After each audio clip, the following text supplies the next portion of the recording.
Hi, this is Michael from Foxy Monkey, and this is my second part interview with Andrew Craig, where we talk about cryptocurrencies and biotech and Plain English Finance, the company that Andy has founded.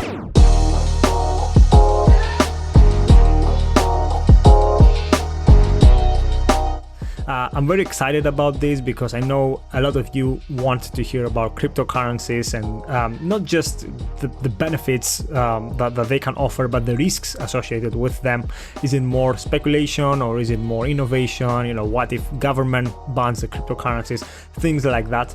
And then we talk more about biotech, which is an area where Andy has a lot of experience in, and he shares his views why biotech is the next big thing, basically, and how investors can benefit from this trend. And biotech is not just healthcare, like a lot of amazing companies curing cancer and dementia, but it's also other areas that I didn't know about, bioengineered wheat and companies producing meat in the lab, and things like that. Really amazing stuff. What else? I really enjoyed this episode, and I actually asked Andy one of my favorite questions. If you can only hold one thing for the next 10 years, then what is it? I was surprised by this answer, and really looking forward to him sharing more details about that. And I'd also like to hear from you, like if there is only one thing that you can hold for the next 10 years, what would be it? Let me know in the comments. And yeah, let's jump right into it. I want to talk to you about crypto, okay? And I know it is a hot topic. And personally, I mean, my experience, as I believe a lot of people, or I have friends who have, put money in crypto in 2017, where we all, well, most of us at least, heard about Bitcoin and all these, different cryptos. And my personal experience is I bought some crypto in 2017. It all came crashing down in 2018. I didn't sell. I although written it down to zero in my spreadsheet, like something that will never go up again. That was just speculation, just a gamble. And now here we are in 2021. Bitcoin is around $45,000. Back in 2017, I think I bought it for something like $5,000-$6,000 or so. Yeah. Anyway, massive appreciation, but there is a massive volatility as well that comes with crypto. And what I'm trying to understand by reading a lot about it, reading what different projects are built on the blockchain, on the Ethereum and other blockchains out there, is this more of a speculation? Is it more of an innovation? Or no, how should people position their portfolio according to the downside and the upside as well? Because there is also, obviously, you ask people about crypto, the first thing they will say is, this is just a gamble, you will lose all your money because it will go 80% down. But there's also an upside potential in this game, and I also want to know your opinion on this. Is more of a gamble, or is it more of investing in, let's say, a startup or so? So I wrote 8,000 words or something like that in the third edition of How to Own the World. So the main difference between the second edition and the third edition of my book, the second edition was September 15, the third edition was March 19. And the third edition was published by a massive publisher, having previously been self-published. So I was delighted. They came along and they said, right, can you do the third edition? Is there anything you want to change from the last edition? And in the 2015 edition, I nearly wrote a chapter on crypto. Because actually there's a guy called Dominic Frisby, who's Money Week's resident gold and crypto writer, who I've known for a few years, or at least been.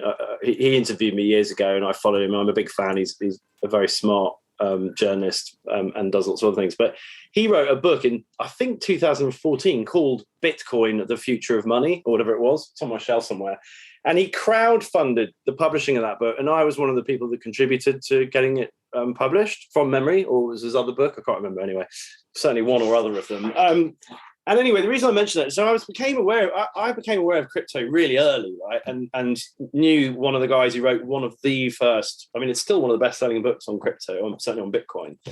And I literally had on my to-do list for like 2 or 3 years, like put 10 grand in Bitcoin, 10 grand in Ether, right? Now, if I'd done it on the first day that I wrote it on my to-do list and then didn't bother to do it that day because I was too tired at the end of a long work day, I just didn't do it. And I'd sold it at peak, was Bitcoin at 6,000, I probably would have made quite a few £1,000,000 or whatever But I think therein is the most capricious. I mean, look, there's an awful lot to say on crypto. The blockchain technology might be really interesting, and I know there are lots of people who are futurologists and techno-anarchists who think that the removal of the trusted intermediary, whether it's a bank or a government, is potentially completely world-changing, right? And that might be true. But I think the jury's out on whether it actually will be. Because one thing I go back to is, the system actually works really quite well. Like, I can't remember how many transactions Visa, MasterCard, and American Express do every day, but it's like hundreds of millions, right? There's not much frictional problem with those systems or bank transfers or whatever. It's not really that expensive. It's not really that much of a monkey on your back. It's incredibly efficient. You can go into a restaurant in Ulaanbaatar or Mogadishu or, and use one of those 3 cards today. And it's amazing, right? I don't really see the merit of some sort of really cumbersome encrypted technology that needs to take over from that system personally, but I know other people do. In terms of it removing the need for government or banks, the evil sort of, I think that's its biggest problem, actually. It's not, people see it as a positive. I see that as a negative. The reason being is that, the 3 countries in the world that try to come off the dollar monetary global dollar system standard, World Bank currency system, which is basically a dollar system since Bretton Woods and Second World War, are, of course, Iraq, Iran, and Libya, right? If you threaten the hegemonic power of the American and European and the UN system and how that all works, they're pretty quick to shut you down.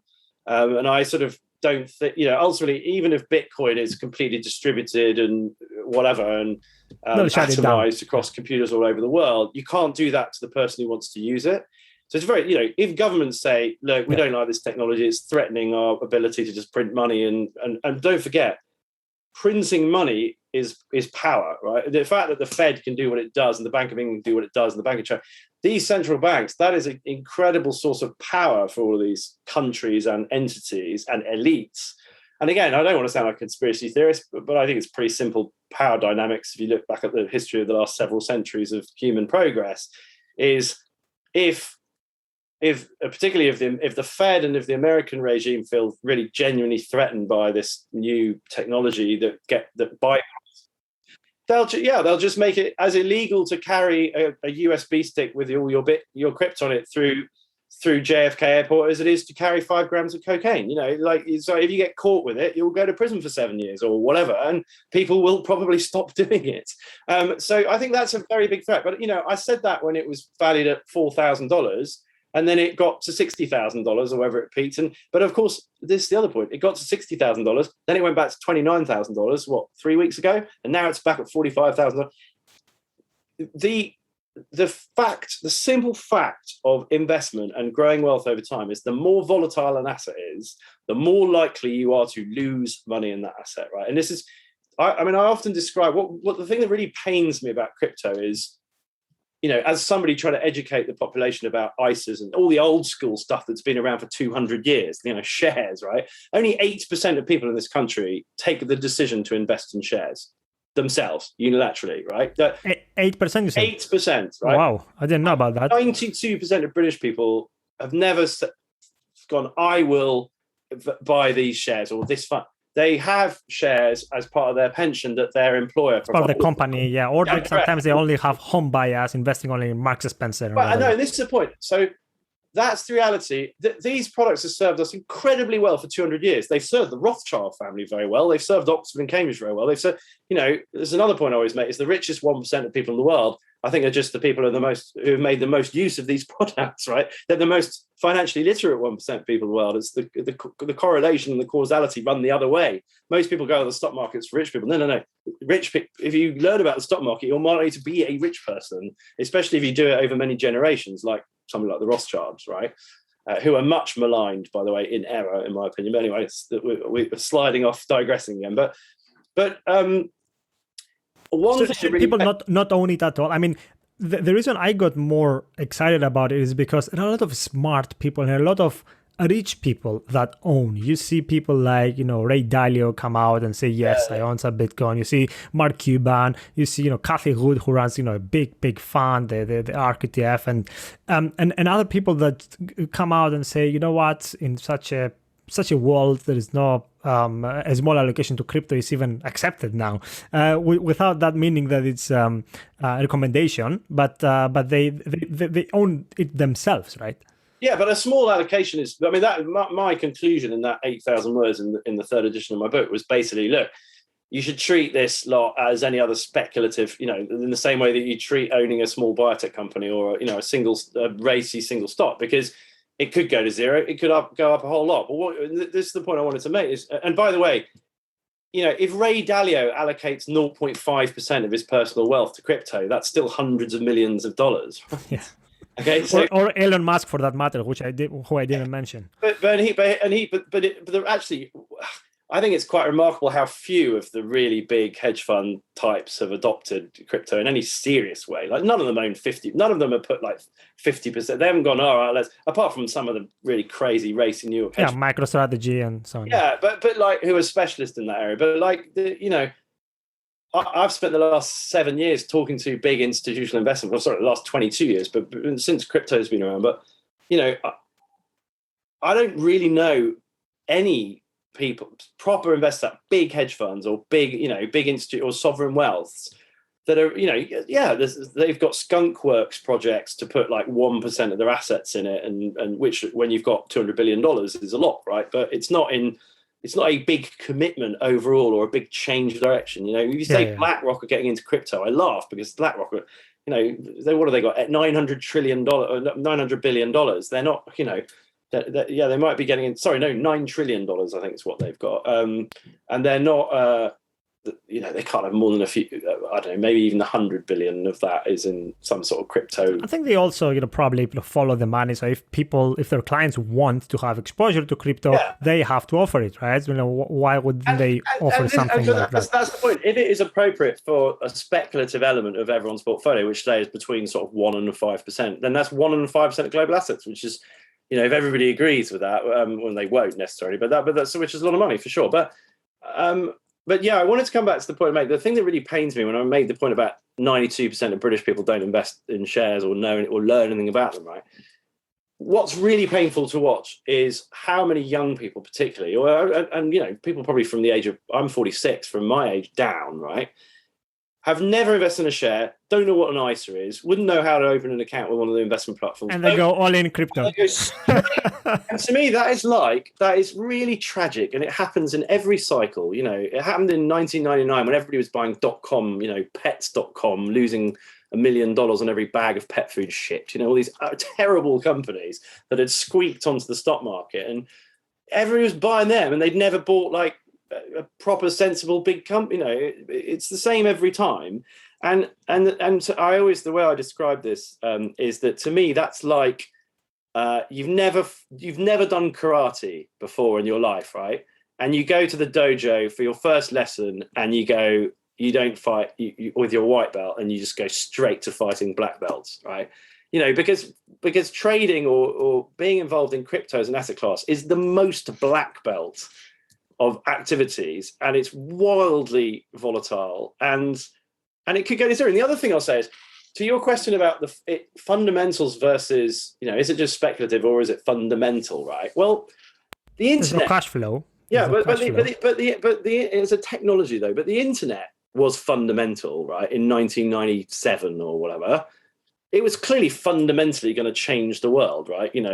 Netscape and then Microsoft Explorer and then all these .com companies. I was on we floated lastminute.com in, I don't know, 2001 when I was at Swiss Bank, UBS.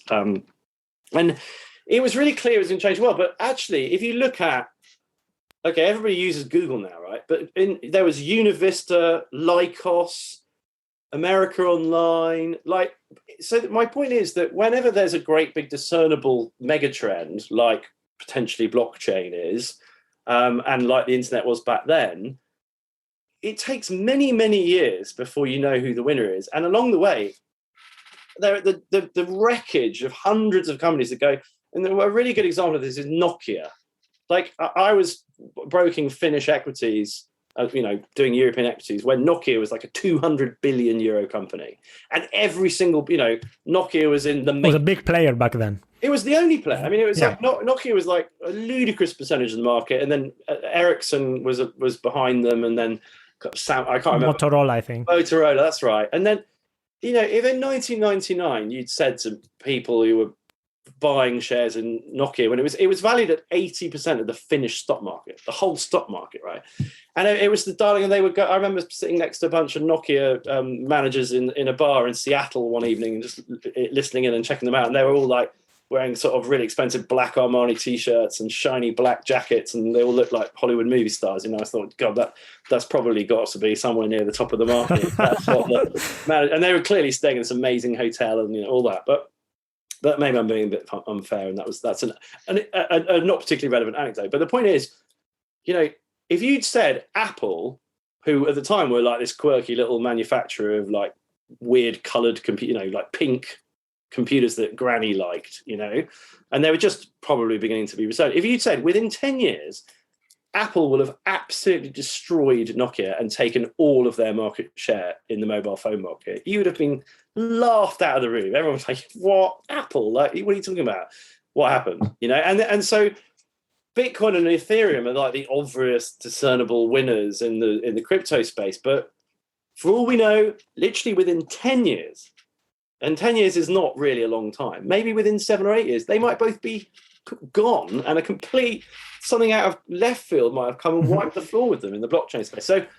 So which is why it needs to be speculative, because until you've got a multi-year track record of that dominance, and again, the final point I want to make about this, by the way, my next email that I send out to my email list is going to be on crypto.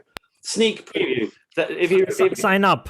Well, if yeah, exactly. There you go. You're listening to this, just sign up on Plain English Finance, yeah? Yeah, you just have to put your name and email address on the landing page of our website. But if you liked sort of bad dance music in the early noughties or maybe in the late 90s, so my email on crypto is going to be called crypto, there's no limit, ? Right?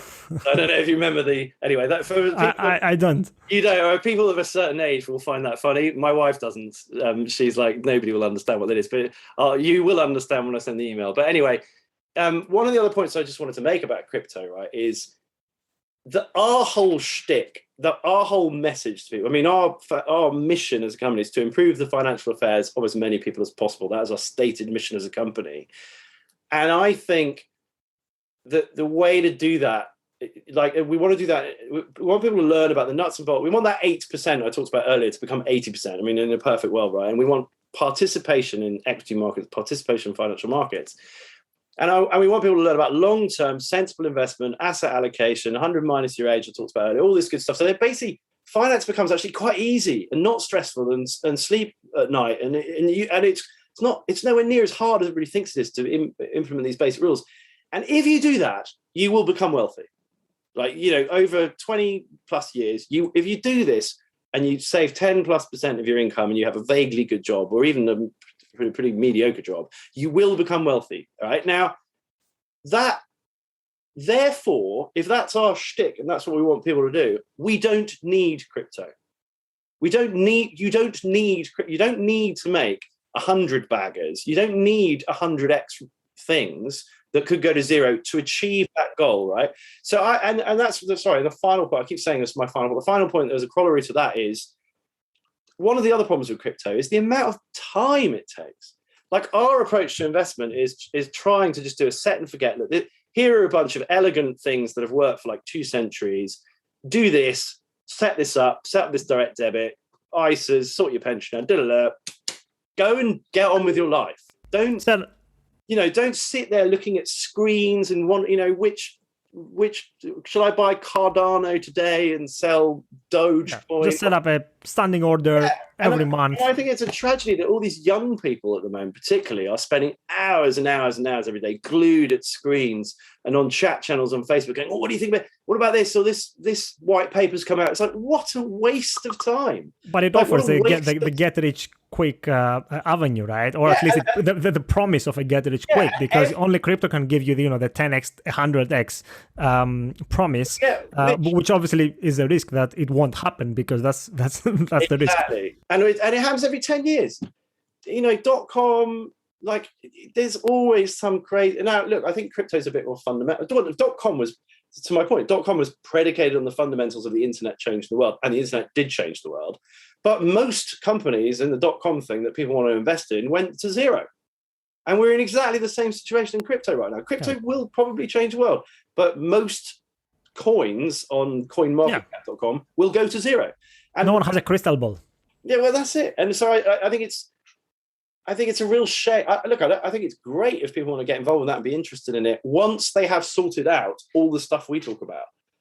Their ISA, their pension, their shares, like, once you've done that, then by all means go for your life on all that other stuff. But it just really, really pains me that young people are going straight past all, like, oh, that's rubbish. I'm too smart for that. Yeah. You old boring idiot. Like, I'm 30 and you're 46 and I know better than you. And it's like, see you on the other side, mate. Because although I guarantee I'm better off when I'm 60 than you will. Right? Although, to crypto's defense, if there is, from the experience that I have by seeing my friends or some people that I talk to, is that once they're interested in crypto, they suddenly get interested in other, let's say, very exciting growth stocks. Okay, so you have the Teslas, you have the different stocks that can also offer that promise, and suddenly they get more interested in investing.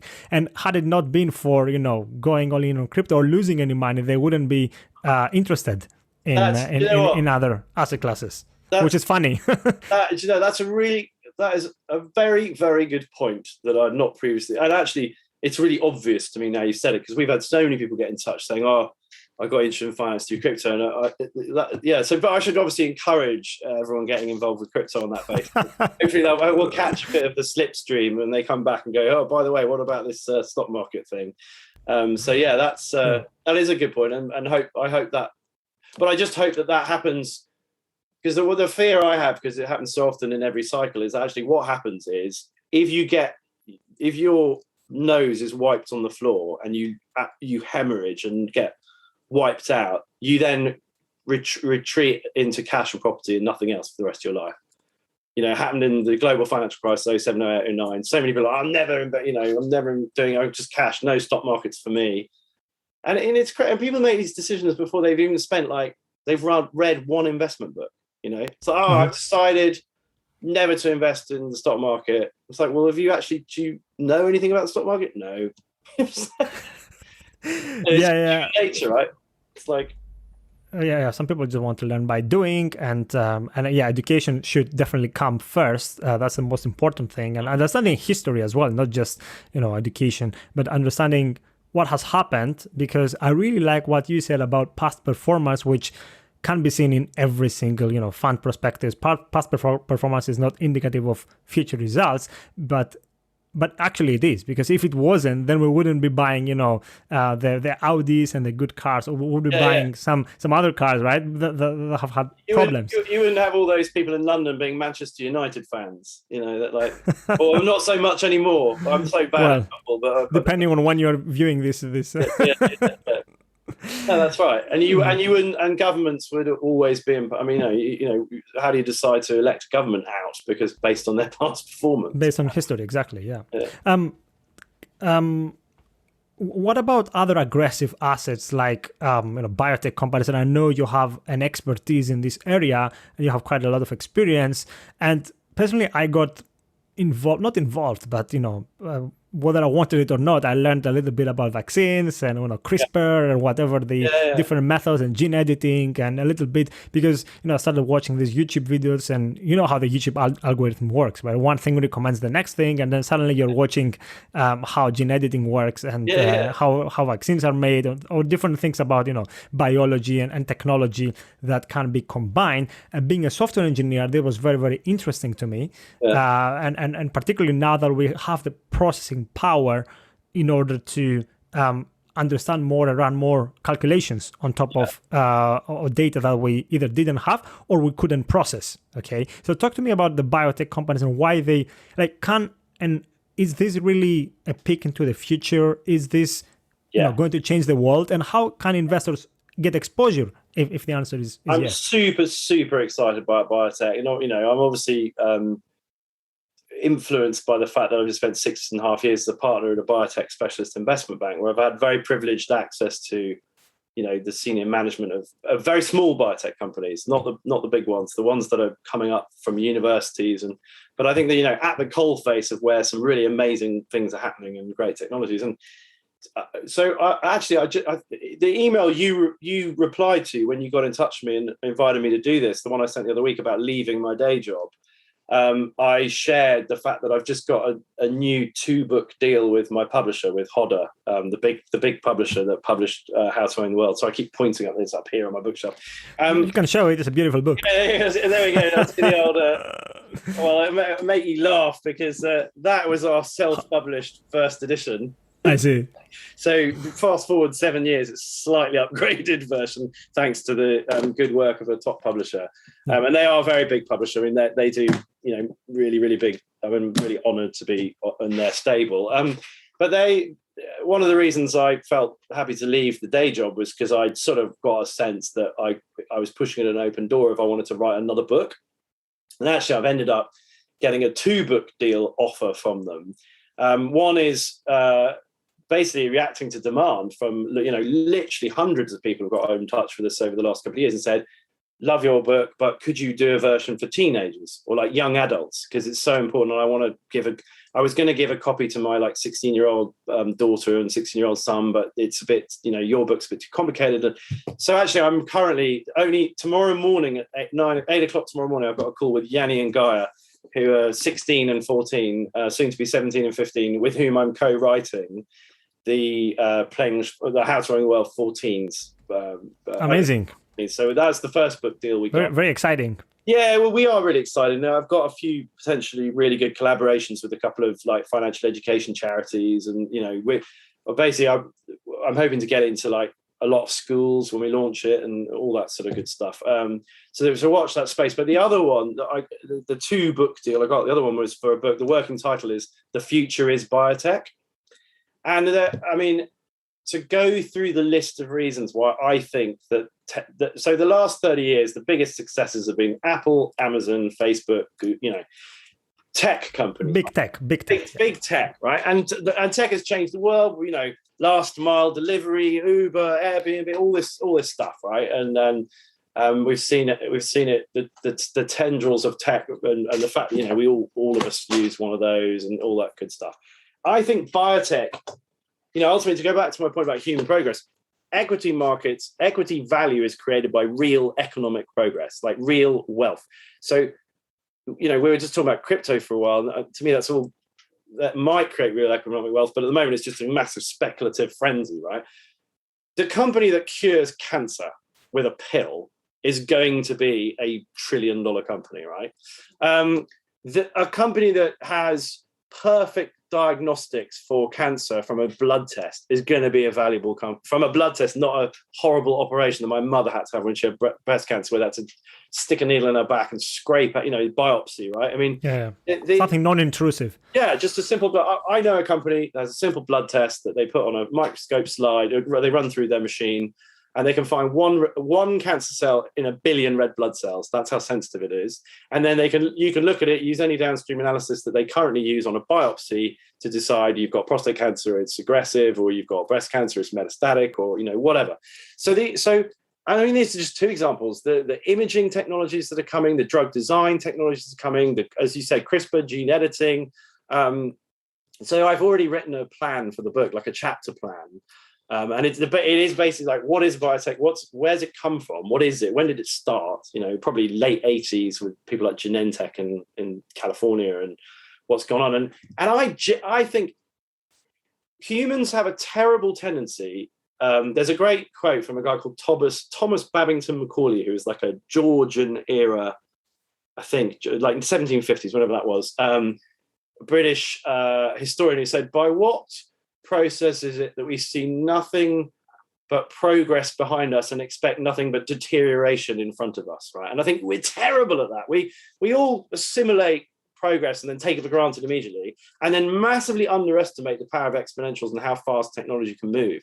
Like if you told somebody in 1950 what there is technology, like, you know, you could video call somebody for free from this thing that you carry around with you in Australia, they go, what? That's not going to happen, you know, and it did, right? And so the point I'm trying to make is I think what biotech's going to achieve in literally the next 10, certainly 20, and certainly 30 years is going to be unbelievably transformational, as in dementia cured, Parkinson's cured, blindness reversed, cancer Longevity. Longevity. That's a very interesting, because then that throws up. That's very interesting. Well, I often talk about the fact that the way I describe it is I think we're in a race between Mad Max and Star Trek.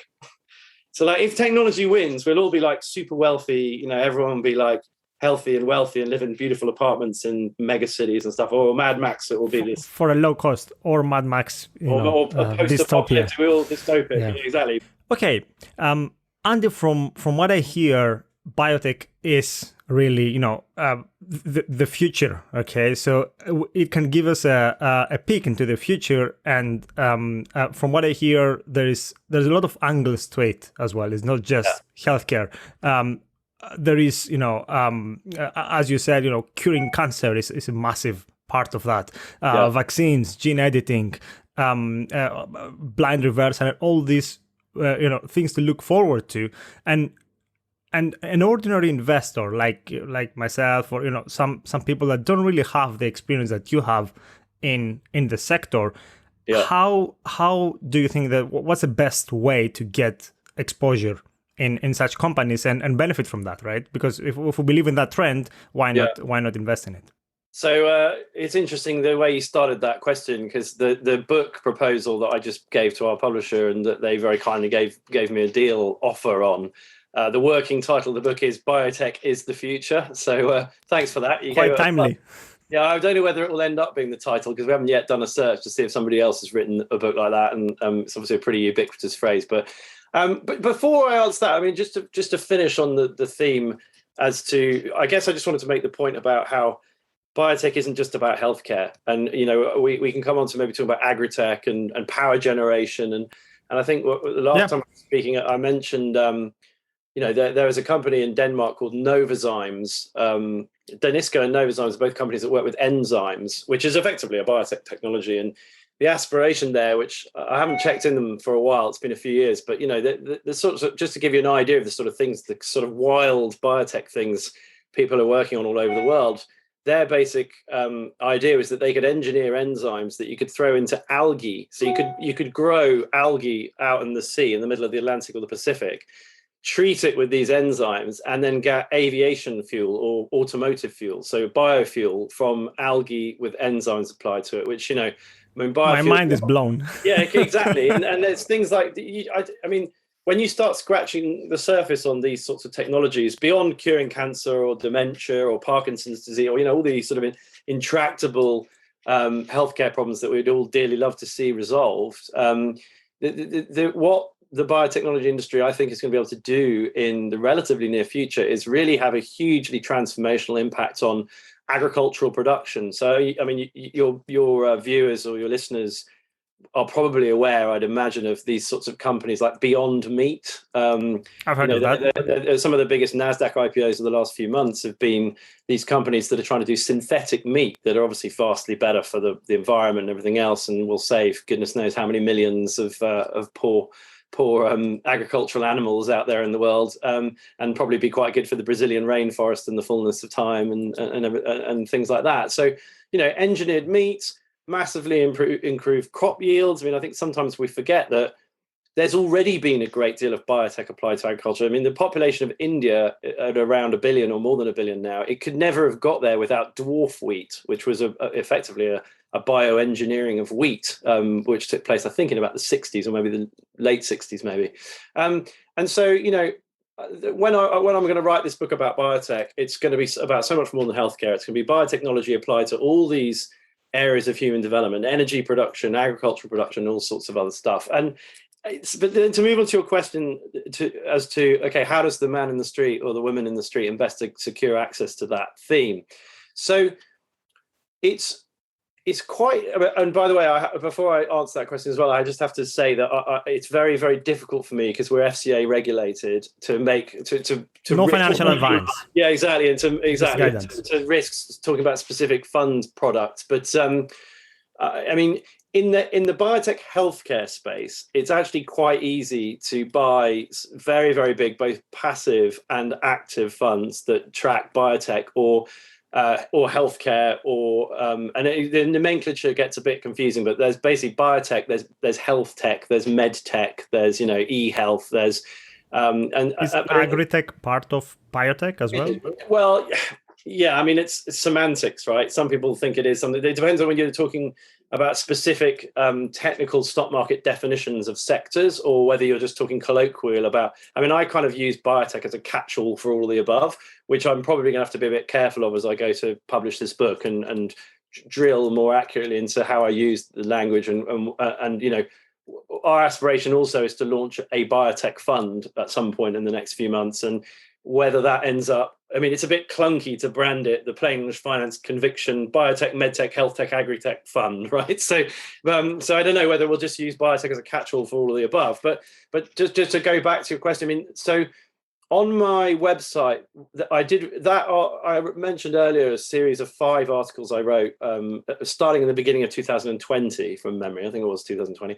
Yeah, it was, where I basically talked about that idea of 100 minus your age, and then aggressive assets and defensive assets. And within that, I then wrote one email about smaller company investment and how smaller companies have done over 15% annualized since 1955 in the London stock market. And I did an email about the biotech sector. So it's quite a long, detailed email about the sort of structural drivers of biotech, aging population, rates of obesity, which creates diabetes and loads of illnesses, the growth of the world economy as a whole, right? As economies get richer, the percentage of their economy that is healthcare gets much bigger. So the whole Chinese healthcare market is going to be the same size as the rest of the world's healthcare market within a few years, right? Amazing. So there's an enormous amount of growth, and anybody addressing that market, China's still in the advanced bits of China, like Beijing and Shanghai and Suzhou and Shenzhen and Hong Kong, they have healthcare now for wealthy Chinese that's every bit as good as it is in Germany or America or Britain or whatever else. But obviously, there's an awful lot of catch up for the rest of the population. And then you can talk about Pakistan and Indonesia and India and Nigeria and all these places. So as all these places come on stream, that's a huge growth driver. But anyway, in that article where I outline all of the sort of these big drivers for why healthcare is what I think is perhaps the next, tech. The big tech was the theme of the last 20 years that everybody made a lot of money out of. And I think biotech's going to be the theme of the next 20 years. And I feel pretty strongly it will be. And I make those arguments. And in that article, sorry, again, a very long-winded answer to your question, but don't worry about it. In that article at the bottom, I have a couple of links to, and I can't remember whether it's CityWire or basically one of the financial website services. I link to the London listed investment trusts, the healthcare and biotech investment trusts in there. So without giving a recommendation, if you go to that article, find the link and click on it, it gives you, there are 8 or 9 of them listed. And, the biggest ones are sort of worth hundreds of millions, if not low billions of pounds in those funds. And they're run by super smart, PhD scientist investors who go out in the world and look to invest in the healthcare bit of biotech. And the annualized returns of a lot of those products have been pretty stellar for the, certainly for the last 5 to 10 years. I think the best performing one's up about 900% in 10 years. So, that's pretty useful. And I do, what I would say about those products, which is partly why I have this aspiration to launch our product, is they tend to focus for structural reasons on the bigger biotech companies, so the sort of multi-billion-dollar companies. It's really hard, actually, in a collective, in a fund that looks at such things in the UK, certainly, to buy a fund that invests in earlier stage, smaller biotech companies, which is why I kind of, which is what I've been doing for the last 6.5 years. Is it because of liquidity? Exactly right. I mean, there are a number of reasons. So, and it's perhaps worth just saying, I mean, we have a situation at the moment, which I think is very, very interesting, which is that a biotech company listed on NASDAQ in America will be valued at $1 billion or a few $100 million. A company that looks really similar to that in terms of the technology it has and the, let's say it's addressing breast cancer or Parkinson's disease, or, I'm plucking these therapeutic areas out of thin air. But you could find one that's in NASDAQ that's valued at $1 billion. Then you'll find one that's listed in London that's valued at a fraction of that, maybe £100 million or £200 million, even though the really smart scientists might look at the science and the fact that they're both in phase 2 clinical trials and they have similar scientific pedigree and a similar mechanism of action. And there's this big, arbitrage basically between cheap British biotech companies and expensive American companies. And the same is true of the rest of Europe as Britain, right? And then it's even more extreme if you look at Australian companies. And the structural reason for that is basically partly because of liquidity, partly because traditionally the Americans have just invested far more and be willing to invest far more in biotech with centers of excellence like in Boston and San Francisco and all these sorts of places and elsewhere. Britain traditionally is a much more conservative. Our investors tend not to do hair on fire, Western US VC, Tesla. We tend to do banks and insurance and, oil and gas and whatever, defense. And that's what I call the empire sectors. And so there's this big arbitrage opportunity.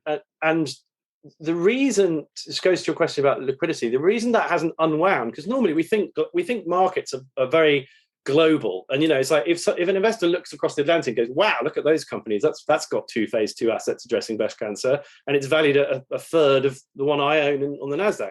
Why on earth wouldn't that be arbed away? And why hasn't it been arbed away? And it comes down to very prosaic, very human reasons, which I'm very familiar with, having been I've been personally trying to narrow that arbitrage by representing British companies and Australian companies for the last few years. And the reason I've been sort of banging my head against a brick wall for a long time, it really comes down to human resource. Because if you're a biotech analyst sitting in Boston or San Francisco or, Denver or New York or wherever, you've got 600 or 700 companies in America that you have to look at, right? So, if you're a global biotech analyst in Boston, you're sort of looking at 450 or something listed on NASDAQ. You're probably aware of 20 or 30 new ones that want to list on NASDAQ.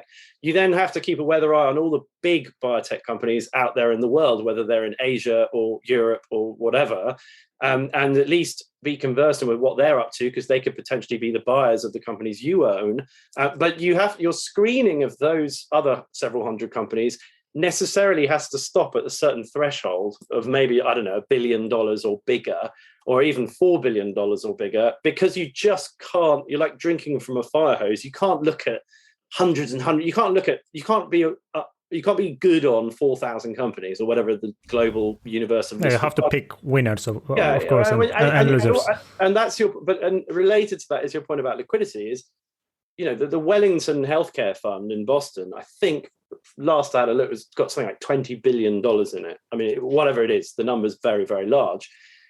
Now, if I come to them saying, I've got a company that's got a cure for cancer, it's got a cure for cancer. Obviously, I'm being slightly ridiculous, but and they say, well, it's currently capitalized at £100 million listed on AIM in London.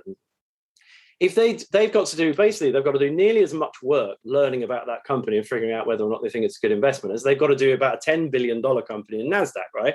And if they do all that work and allocate hundreds of hours of time to look at the numbers and look at the science and decide, has it really got a cure for cancer? And even if they decide, yes, it has got a cure for cancer, if they bought the whole company and they were right and the company went up 10x, they actually would be better off buying 3 or 4 $10 billion companies that went up 10% in terms of absolute performance, right?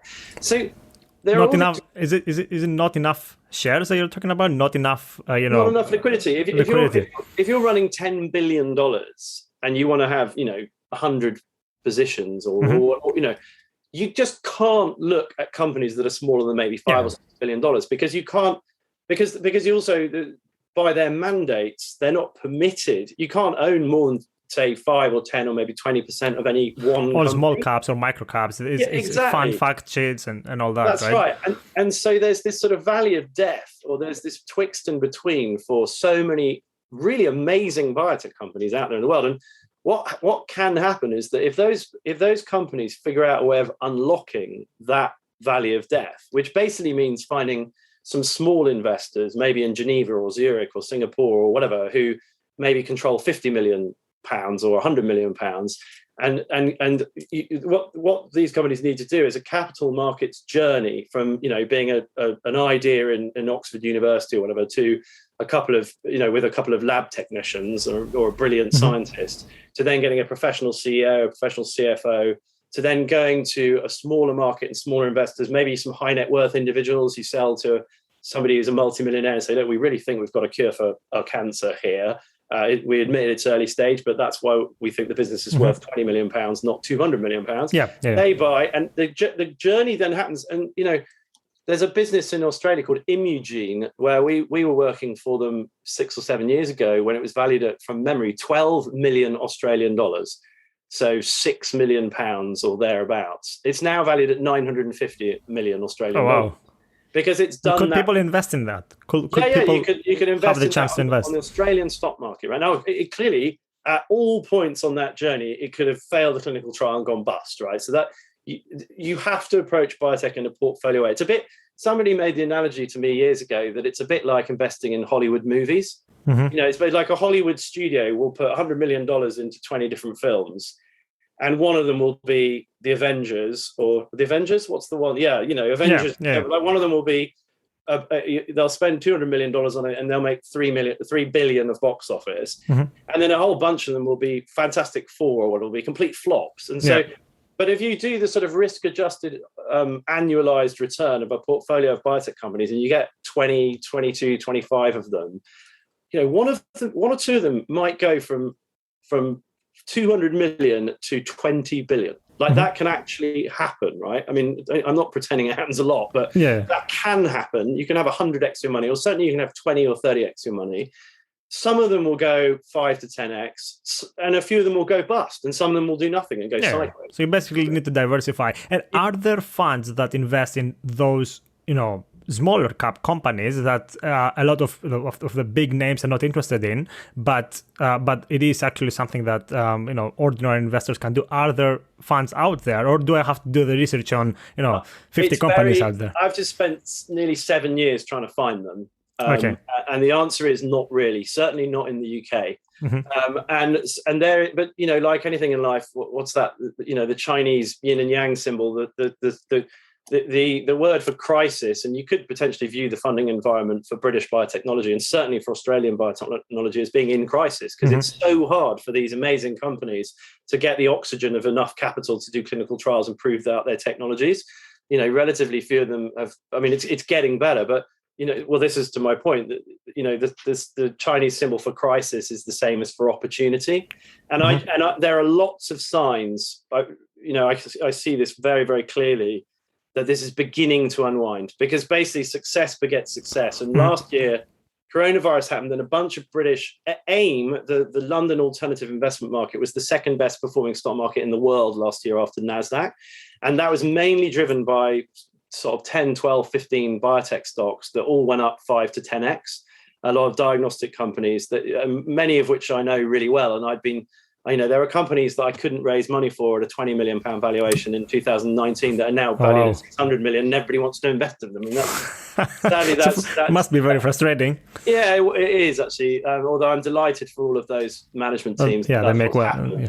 And it's going to pay dividends. But the point is, so only about, I don't know, maybe a month ago, I think in July, the Bill Gates Foundation and George Soros, is he Hungarian? The Hungarian hedge fund manager, bought a or made a large investment in a British business called MoLogic, which is a diagnostics business. And, those sorts of transactions just weren't happening for most of the last several years. So one of my big ideas is that enlightened overseas capital, whether that's from Singapore or even China, and certainly the States and elsewhere in Europe, is finally seeing this arbitrage. And I think this is going to be a theme that carries on going. And again, weirdly, you see all these companies that go from being worth 20 or 30 or 40 or 50 million to being worth 250 million. And then the tidal wave of cash comes, because that liquidity problem isn't so much for liquidity problem anymore. So if you watch companies that have done the hard yards of, if you like, Peter Thiel's 0 to 1, the hardest bit is 0 to 1. getting from 1 to 10 or 1 to 100 is actually weirdly enough easier, even though it shouldn't be, because rational. It's in a different league now, right? Yeah, well, it's in a different league. You shouldn't be more attracted to something that's trading at 10 than you were to it when it was trading at 1. But actually, in a lot of the stock market, that's momentum is king. So yeah. I think there's a big opportunity, and that's why I really want to set this product up, because I think if for people who are willing to wade in, roll their sleeves up, and try and support some of these, because these are fabulous companies. They're companies that really could make a huge dent in things like cancer care, and they need to be funded. And I guess that's part of my critique. But the answer is, how do people invest in them? Buy my book on biotech this time next year, and nice. I'll have a more fully formed idea. And you won't have missed the theme, because I think this theme is going to be a 2-decade theme, not a 6 month. We're going to have another pandemic then. Well, but then all the anti-vaxxers and it's this idea that the vaccines came suspiciously quickly because Bill Gates is microchipping us all, right? No, they didn't, because RNA technology is something that is basically, the gun was fired on RNA technology probably 40 years ago, if you look at the precursor science. Mm-hmm. So, but what has happened, and again, this is one of the structural drivers. But the legislation changed to allow them to exist in mass scale, right? Because previously you couldn't authorize, let's say, mRNA vaccine. And that's the whole point of exponentials, 1, 2, 4, 8, 16, 32, because the RNA stuff, until you had big data and big analytics and proper diagnostic technologies, if everything's coming on together and suddenly everything begets everything, and you get these massive breakthroughs. But one of the things that's really, really exciting about the last year, and if you like, a lovely silver lining on an otherwise horrendous black cloud of coronavirus, is the fact that I think you could argue, and I have to be a bit careful what I say here, but for many, many years, the regulators have probably lagged the cutting edge of science, quite rightly, because the regulatory environment's really expensive and difficult. You need lots and lots of scientists. You're trying to run after all these incredibly talented scientists at Roche Genentech or Bristol Myers or Astra or whatever, who are on the cutting edge and throwing billions of dollars at R&D. And they shouldn't necessarily have lagged behind, but it's just systems and processes. And that's always the case, isn't it? Regulation lagging behind innovation. Yeah, exactly. And you can understand why. Like the FCA in the UK tries to regulate something like 70,000 financial companies, and that's a huge job, Yeah. And they all are pretty complicated beasts, or many of them are. So, and it's the same whether it's the FDA or the FCA, the FDA in healthcare and the FCA in finance. But I think what coronavirus did is it gave such a political imperative to finding come on, guys, we've all, and so you saw unprecedented levels of global collaboration. I was working with companies that were working with Chinese vaccine manufacturers, and people, everybody was sharing their data, and everybody was far more collaborative. It wasn't perfect, right? But so we had this moment in history where the FDA in America, the EMA in Europe, the CFDA in China, like all the regulators, all the big Pfizer, Moderna, BioNTech, AstraZeneca, like all these companies, they're all working on their own programs for sure. But the ability for the regulator to permit something to get through in 10 months instead of 10 years was driven by a political imperative and this sort of crisis. And I think that is a gift that could keep giving now, in terms of how the regulators interrogate other treatments and how the whole system works. It's given a huge new broom and a fresh air. I could be completely naive, and maybe it will just go straight back to how it was before. But I don't think so. It might not do. Yeah, I don't think so. And you clearly have a lot to say about biotech and the evolution of the industry. And I'll definitely buy your book. Just I'm looking out for that. But I've got to write it between. Yeah, but until then, that's the thing. I'm sure you will write more on Plain English Finance, which is the website where you write, and you're the founder of it. And I want to hear more about this side, the Plain English Finance journey, what you're trying to achieve, what the goal is, and also the fund that you run, because I know that you have a multi-asset fund that you also run for and investors can invest in. Yeah, well, that's very, very kind of you to tee me up to talk about what we do commercially. But we are genuinely a mission-driven business, and I've been running it for 10 years on the side of a day job. And it's sort of all developed organically and iteratively, and sort of probably more through luck than judgment or plan, But I found it basically, the idea was to improve the financial affairs of as many people as possible. And it really is just a reaction to the fact that I think financial literacy is about the most important thing there is. We, as a society, 17-year-olds all learn to drive a car, or a very, very high percentage of them do. Learning how to drive your finances, if you like, is no harder in terms of the number of hours required to get vaguely good at it as learning how to drive a car. Nobody learns how to drive their finances. And that includes really quite highly paid professionals. You could be lawyers and accountants and surveyors and, restaurateurs. And the tangible, actual financial literacy about what is an ISA, what is the stock market, when did humanity create these brilliant technologies? I mean, ultimately, the financial markets are just a technology that enables us to aspire at some point in the future to live off our capital, not off our labor. And, we all know that in the sort of catch-all term of a pension. Mm-hmm. But, that pension is a sort of a really murky word that people find scary and they get bored of. And you need to take a step back and think much more fundamentally about what we're trying to achieve, which is what I just said. It's basically saving and investing, knowing enough about saving and investing to do a good job of it from the perspective of tax and annualized returns and whatever else. And then the amazing power of compound interest. When I do speaking events, I always talk about, if a child is born and their great aunt or their grandparents or somebody relatively wealthy can put £5,000 in a tax-free investment account on the day they're born, like a junior ISA, and that child makes 10% per annum, how much will they have on their 55th birthday with no more investment? Just £5,000 the day they're born, no more investment whatsoever, compounding at 10% a year. So 5,500. Don't put me on the spot here. Just give the answer. There's no way. You can't do, to the power of 55, one spot, one. But the answer is £945,000, right?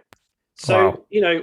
How can we have a pensions crisis? Now, of course, people could blow me or ask me, go, what are you talking about? Is this inflation adjusted and all that? Who can make 10% per annum? What a load of nonsense. Interest rates are 0.5% or 1%. But the simple fact is, as we said earlier in this discussion, the S&P 500, or the S&P actually, because it predates the 500, going back to 1872, has annualized just over 9% per annum, right?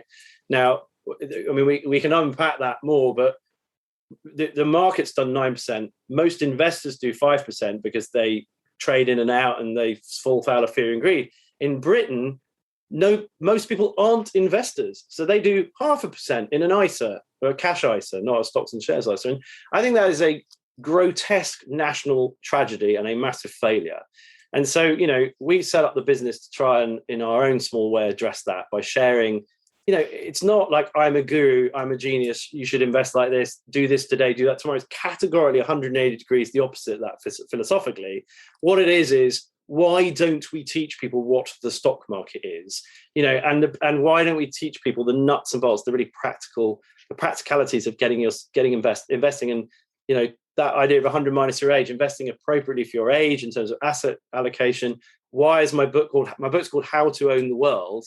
Because basically the richest and smartest people in the world, whether it's Harvard and Yale or Oxford and Cambridge or, whoever, for the best part of 2 centuries, have invested in all asset classes in all major geographical regions. And by doing that, you're geographically hedged, and you're hedged by asset class, because, when gold goes up and oil goes up, shares go down and vice versa, to a certain extent at least. So, I guess what we've tried to do through everything we do is democratize that understanding of these fundamentals and get people comfortable with what the stock market is.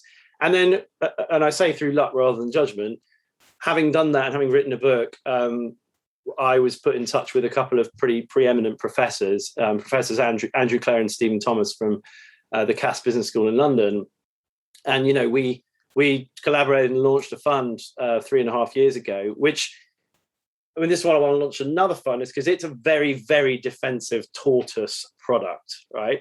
And it's what's the goal? Like, who is the person that should invest in your fund? Well, when I talk about 100 minus your age, I genuinely believe that, if you're 50, you want to have 50% defensive, 50% aggressive. You might consider 50% defensive being in our fund, right? Because its whole mission is to protect the downside, and then carefully and like the shuffling turtle of the Aesop's fable, to capture upside and shuffle along, in appropriate market conditions. And so that fund is a fund of 24 assets, which is basically American shares, British shares, European shares, Japanese shares, some emerging market shares, and then gold, energy commodities, agricultural commodities. It's bond. It's the world. It's the world. We wanted to call it the Own the World Fund to match the book, but the FCA thought that might mislead consumers, so it ends up with being called the VT, Plain English Finance Global. I didn't know that the history behind it. Yeah, well, that's just I don't know why they feel that way, but that's how it ended up. But and we get beaten up because the fund's actually quite expensive, and it's a little bit above today where it launched 3.5 years ago, having been quite a bit, it got to sort of 6% below the launch price in the coronavirus crash last year. But the reason for that is because it focuses on capital preservation above all. The reason it's expensive is because it's small and young. So £50,000 of fixed cost across a £10 million fund is 0.5% of the value of the fund. Across 100 million, it's 0.05%, right? So the bigger the AUM, probably you can reduce the cost as it grows. Yeah, exactly. So and most of our investors understand that. But all it does is it takes the 24 assets, looks backward every month, once a month, to keep trading costs low, and says, if the S&P 500 is above the average of the last 10 months, we would stay in the S&P 500. If it's below, we come out and go into cash to protect against a fall. And so, in at the peak of the coronavirus crash, we were -6% when the rest of the world was -35%, or a lot of the rest of the world. But the coronavirus was a particular challenge for us. It was like a black swan, because basically it was never or seldom before in history. The S&P fell 35%. It then recovered that loss within 6 to 8 weeks. Shortest crash in history, basically. It was up 63% by a year. And because we're backward looking and slow moving, we were still in cash, slightly in equities, a bit more. So relative last year, it looked terrible because everything bounced aggressively. But, the point of the product is that, I've done a lot of work on this and written a lot about it, things like Secret. That to that point about a 6-year-old losing £500,000 that we talked about earlier, downside protection, especially as you get older, is absolutely paramount, because if you lose 50%, you need to make 100% to get back to square one. And so actually what should happen with that product is, in a scenario, in a normal crash, like a 99-2000 or an 07-08-09, if the world's down 50%, like it has been the last two times, and we're down 5% because of our methodology, which moves everything into cash, then we're going to be 45% ahead. 100% ahead of it. They're going to have to make 100% to get back to our level. So from then on, for several years, that will then hopefully vindicate the strategy of the fund for people. It's that's what people say. They call the trend following, right? You're trying to follow the trend as well as on top of investing in particular assets. You're also trying to improve returns by doing trade for or cut losses short. Exactly. Preserve capital. That's the main aim, because there's a ton of evidence for your defensive stuff. That's what you should be aspiring to do. And we think that it's a product that has real merit in an interest rate environment where it's 0.5% or 1%. Because the problem is, if defensive assets are paying you 0.5%, instead of in the old days when bonds or cash might have paid you 5, 6, 7, 8, or even 10%, when you're saving money through your life from, say, 30 years old to 60-year-old, that is a serious ball and chain on your ability to grow wealth. If, as we said earlier, interest rates are so low, you can't actually make real progress. You can't make progress above inflation. And then when you get to 60, in the old days, if you had £1 million and interest rates were 8%, you could pay yourself 80 grand a year risk-free and keep your £1 million without having to go into drawdown and deplete your capital. Yeah. What we're trying to do is, in an interest rate environment of 1%, that doesn't work, either in accumulation or in decumulation, those two phases. So, but our annualized, back-tested, our annualized return is about 7.5% in the back-tested period. And we need to have a big up year in the real world to prove that the real world matches the back testing. We've proved the downside protection in the last 3.5 years, very, very certainly, I think, but we haven't yet had a plus 20% year, which it has in the back testing. But all of this stuff is, I've written a very long and boring articulation of all of the arguments for it on the website in the funds bit, the fund overview document.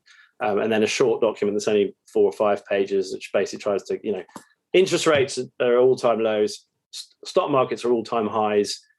What can you do with the defensive bit of your investments? And we, the two professors are much smarter than I am, and I'm very honoured to work with them. And we think this is the use of basic trend following has got basically it's got a track record in the S&P going back to 1872, which improves returns by 2% a year and reduces maximum drawdown in half. So it's probably quite compelling, that evidence. Okay. That's all in the document. So. Cool.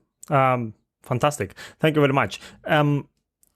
Before we wrap things up, I'd like to ask you, I'd like to ask you many questions, but before this episode turns into, a 3-hour episode. Well, we can do another hour in a few weeks' time. Whenever. Yeah, exactly. That's very kind of you.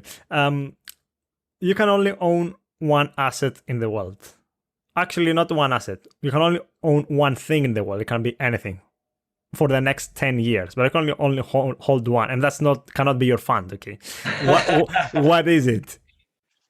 If I could only own one asset, so fund, single asset, whatever. You can own a fund, but it cannot be. You cannot just say I own equities. Yeah. Okay. So my honest answer, if you held a gun to my head and I'd only have one to choose, and I hope the CEO sees this video, I might have to send it to her, is an Australian biotechnology company, which I think actually does have potentially an effective cure for all solid tumor cancers.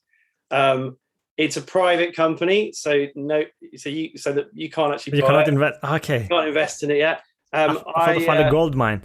I'm waiting until I can invest in it, but based on the last several years of everything I've done professionally and everything, even though I'm this guy who writes about global multi-asset investment, if you forced me to only own one thing for the next 10 years, I would own that company, and I'd figure out how to do it. Wow.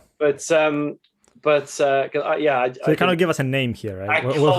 We'll have to do our research on all Australian biotech companies. Yeah, exactly. I can't give it. I don't think I can give you the name. I think but I will be writing about it along with 20 other companies. So it'll be hidden in with all the other companies, and awesome. In the fullness of time. That's a good hint. Yeah, well, yeah. I'm just trying to just check whether I'm doing anything I'm not supposed to be doing from an FCA perspective, saying that, but that is my honest answer. I guess if I don't say the name of the company, then hopefully I haven't. But that is my honest answer. And there are a handful of other companies that's the one. But there are quite a few others that I've been dealing with for many years that I feel almost as excited about as that one for other reasons. So that's why I'm going to be delivering a 90,000 word manuscript to my publisher in December, which I'm working pretty hard on that next few weeks, and then doing the very best I can do to get this conviction healthcare fund up in lights in the next few months. We'll see whether I can or not. Definitely. Cool. Andy, where can people find more about you and even contact you if they want to, and so on? Yeah, absolutely. Well, I always welcome that. I still do my best to reply to all emails. It sort of probably, it can take me anywhere between like a few days and a few weeks, depending on what's going on. But so the website is plainenglishfinance.com or plainenglishfinance.co.uk. You can get me on Twitter. I'm at Andy Rue Craig. We also have at PEF_UK, which if you type in PEF, you should find it on Twitter. So there's a company one and then my private one. And you can email us on the website. It's all very clear on the website how you do it. And the one thing I would, if I may, a little plug. So on the landing page of the website, you can just scroll down to the bottom. There's a box that just says name and another box says email address. If you put your name and email address in, then you'll get we've got 12,500 people who've done that now in the last, we've never advertised. So that's just organically, that's grown. Wow. It's growing at a few hundred a month now. And now I'm full-time on Plain English Finance. I hope it will grow at more than a few hundred a month. But I write something every 2 to 4 weeks. So it's categorically not a sort of annoying daily spam that you get from somebody every day. It's like, I've got to delete that without even reading it, delete it every day. Yes. I only write something every 2 to 4 weeks, sometimes longer than that if I'm really busy. And you can see, before you sign up to that, it's free, obviously, but you can see on the opinion section of our website my last 77 articles, which people get an idea of, which are all about, their theme. They were about Brexit 3 years ago. They're about whatever. They're hopefully uplifting and exciting and inspiring. I hope so anyway. Awesome. Thank you very much. That was amazing. I'm really, pleased we had this conversation. And thank you very much for coming over. And I wish you best of luck. And whatever you do with Plain English Finance, funds, books. I know you have a lot in the pipeline. Well, thank you very much. I've really enjoyed the discussion. I'm always conscious of, as I said to you right at the beginning of the call, saying the same thing. But I think, I was so believe in our message, and they say repetition is the mother of learning, right? And so I do try to sort of repeat our core messages a lot, and I guess I shouldn't apologize for that. And definitely not. And being very verbose and talking too quickly. But I've really enjoyed the conversation. I thank you very much for your interest and for your questions, Michael. Cool. Cheers. Goodbye. Thanks a lot. Take care.